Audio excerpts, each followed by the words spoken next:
do I still want to do this shit? You know what I'm saying? You know how hard it is. Some people say, I want to go play baseball. And you think it's funny? Right? Yeah. And then I want to come back. Well, some people say, I'm going to go 22 straight. And, you know what I'm saying? So it's a contract I feel like you got to have with yourself, too, in order for you to be a, you know, great ball player or to have a long career. That's the goal, to be in the league for 20 years, I tell you. It kicked off with what everyone thought was just a playful joke.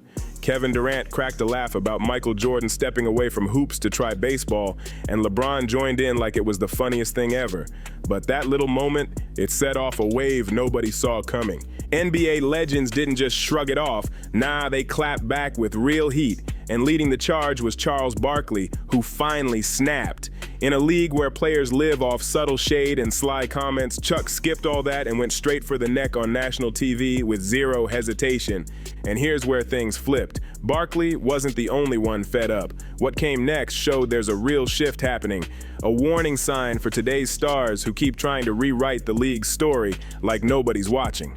To understand why this blew up so fast, you gotta look at what's simmering underneath. The tension between LeBron, KD, and the shadows of Jordan's era that still loom over everything.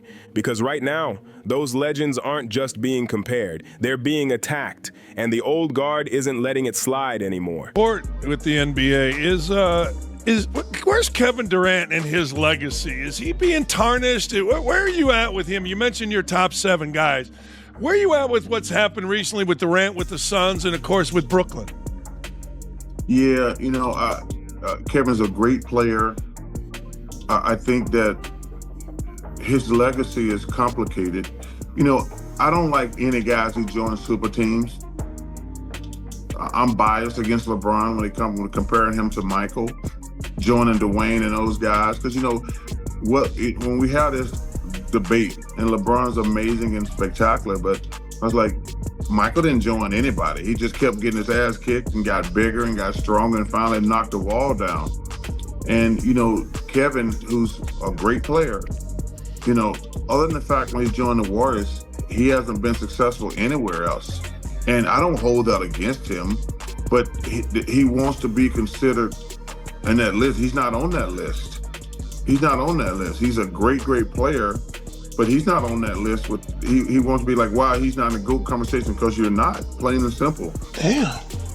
You had great success when you joined the Warriors, but not only did you not have success, you actually flamed out in those other places. You got swept last year in the playoffs. You didn't even make the play-in this year. This whole firestorm started on their podcast, Mind the Game. Durant slid in a slick little jab about players who go play baseball, and everybody knew he was talking about MJ stepping away after losing his father.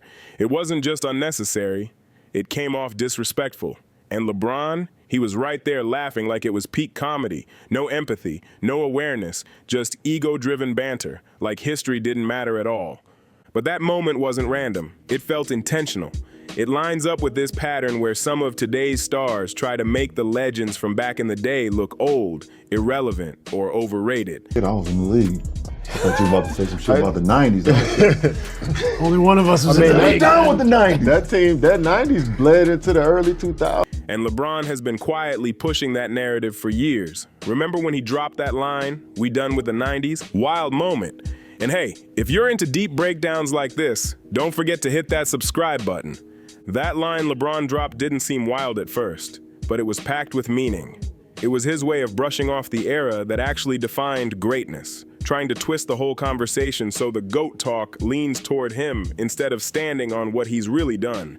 Instead of leveling up, he's been trying to drag the past down one slick jab at a time. Instead of giving Jordan his respect for dominating the league, they try to downplay who he battled against, acting like that grind wasn't brutal. They call that era primitive, but the numbers don't lie. Jordan never begged for stacked help, never dipped out to join a ready-made squad. He stayed, fought, and won. That's why what came next hit different, because for once, somebody finally pushed back with real force. Enter Charles Barkley. Chuck has never been scared of speaking his mind, but this time he came swinging and didn't miss. In a recent interview, he didn't just call out LeBron and KD for their slick comments. He went straight at what they represent. He said they're disrespecting the grind, skipping the hard parts, and chasing shortcuts to greatness. You want to be in the GOAT talk? Barkley snapped. You joined super teams. That line landed like a body shot. Barkley wasn't trying to drag them just to drag them. He was reminding everybody that respect in this league isn't handed out like candy, it's earned. And if you're gonna mock Jordan, you better come correct. But Chuck wasn't done. He turned the heat up on Durant's entire career arc. Outside of Golden State, what has KD really built? He got swept in Brooklyn. He missed the play-in with the Suns. Every time he's tried to be the solo alpha, the whole structure crumbled. He's one of the smoothest scorers ever, no doubt, but leading a squad like MJ did, that's a whole different lane. What's really bothering them? What's got two of the most decorated players of their era, LeBron and KD, feeling the urge to take shots at Michael Jordan? The truth runs way deeper than a podcast joke. LeBron's been dealing with MJ's shadow since the day he touched the league. Every season that passes, those 6 untouched rings stare him down louder than ever. The pressure builds, the frustration leaks out, and instead of owning it, it turns into slick comments aimed at an era he can't outshine. And KD, he's fighting his own storm. As unreal as his talent is, he's never felt truly embraced. His biggest achievements came on a squad he didn't build from scratch, and deep down, he knows fans and legends don't place him beside Jordan, Kobe, or even Steph. That burns a little, even if he never says it out loud. So when you can't reach the legends, you start trying to rewrite their story. But here's the twist. People aren't buying the act.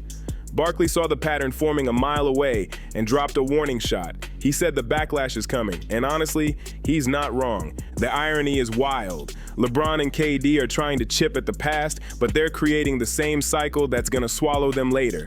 Eventually, they're gonna retire, and that same energy they pushed out, the jokes, the dismissive comments, the way they talk down on older eras, yeah, that's gonna come right back at them. A new wave of fans who never watched them play will call them overrated. The loop they sparked will spin right back in their direction. That's why Barkley's words hit so hard. He wasn't just sticking up for Jordan, he was defending the soul of the game. His message was loud and crystal clear. You don't get to rewrite the league's history just because it doesn't fit your narrative. You don't clown the 90s like it was nothing. You owe your careers to what that era built. The cycle of disrespect always comes back around, and when it hits, no slick podcast joke is gonna save anybody. This new generation, they're watching everything, every comment, every dig, every playful laugh. And when it's their turn to drop documentaries, launch podcasts, and fire off their own hot takes, LeBron becomes just another name in the history books to them. KD becomes just another star they didn't grow up seeing live. If this cycle keeps spinning, they'll be the ones getting clowned next, no question. And that's exactly what Barkley was warning them about. If you tear down Jordan now, be ready for the day somebody drags you the same way. But here's the wild twist. LeBron might already be feeling the early signs of that crack in the armor. Let's be real for a second. LeBron's recent moves aren't about hoop anymore. Starting a podcast, shaping his legacy on the mic, calling himself the GOAT, it's not about honoring the game, it's about controlling the storyline. He's not protecting basketball, he's protecting his image. From the I never had help claims to always keeping himself in the spotlight after 20 years, people are starting to catch on. Barkley sees it, fans see it. In moments like this, laughing at one of Jordan's most personal, emotional chapters like it's just a joke, those moments chip away at the legacy he's built. You don't laugh at a legend's pain and expect the basketball world to shrug it off. LeBron's always been elite at navigating the media, but this time, the mask is slipping. When truth, emotions, and legacy collide, no spin or podcast edit can clean the mess. And now Barkley's not standing alone. He's just the first one bold enough to say it out loud. In one podcast episode, LeBron James and Kevin Durant crossed a line, trying to twist the past and making fun of the very era that built the league they thrive in today. They joked about one of the most emotional moments in basketball history, and fans aren't forgetting that anytime soon. They joked like it meant nothing, acting like nobody would ever push back, but Barkley did, and now the heat is very real. When you disrespect the 90s, you're not just poking at a decade, you're exposing your own insecurity. The GOAT conversation was never just about stats or shiny trophies, it's about respect, and in that arena, Michael Jordan is still running the whole court with ease. You can't clown the foundation and expect the house to stand, and if you're someone who actually respects the real history of basketball and wants more raw, honest breakdowns like this, us, don't forget to smash that subscribe button. We drop new stories every single week, cutting through the noise and getting straight to what's real. And jump in the comments. Tell us, did LeBron and KD push it too far with that joke, or are fans just reacting the way fans always do? Either way, this whole debate is only getting started, and it's about to get even louder.